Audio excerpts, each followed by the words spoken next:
C'est quoi ton pire moment ou le moment le plus difficile que tu as vécu? L'année des Jeux de 2018, si j'avais à refaire une chose dans ma carrière, là, c'est de pas tout mettre mes œufs dans le même panier. C'est que quand j'étais patineur, j'étais patineur à 100%. Dans les bons moments, quand ça va bien, c'est le fun, mais quand ça va mal, mais tout va mal. Mon frère patinait, mon père était directeur du programme, mon ex-copine était aussi patineuse. Fait que tout mon environnement, c'était patin. Je revenais à la maison, c'était du patin. Au patin, c'est du patin. En famille, c'est du patin.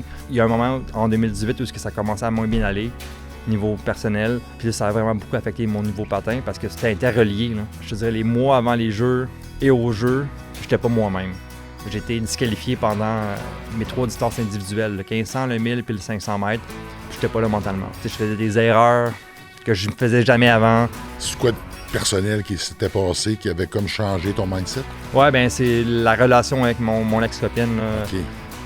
Ça allait pas tant super bien. Puis la façon que tout ça s'est déroulé, c'était un peu bizarre. Fait que la confiance en soi, je l'ai construit beaucoup dans le patin, mais dans l'extérieur du patin, la confiance tirait un peu de la patte. C'est un peu ça qui est arrivé. C'est dur de performer quand émotionnellement, on n'est pas stable.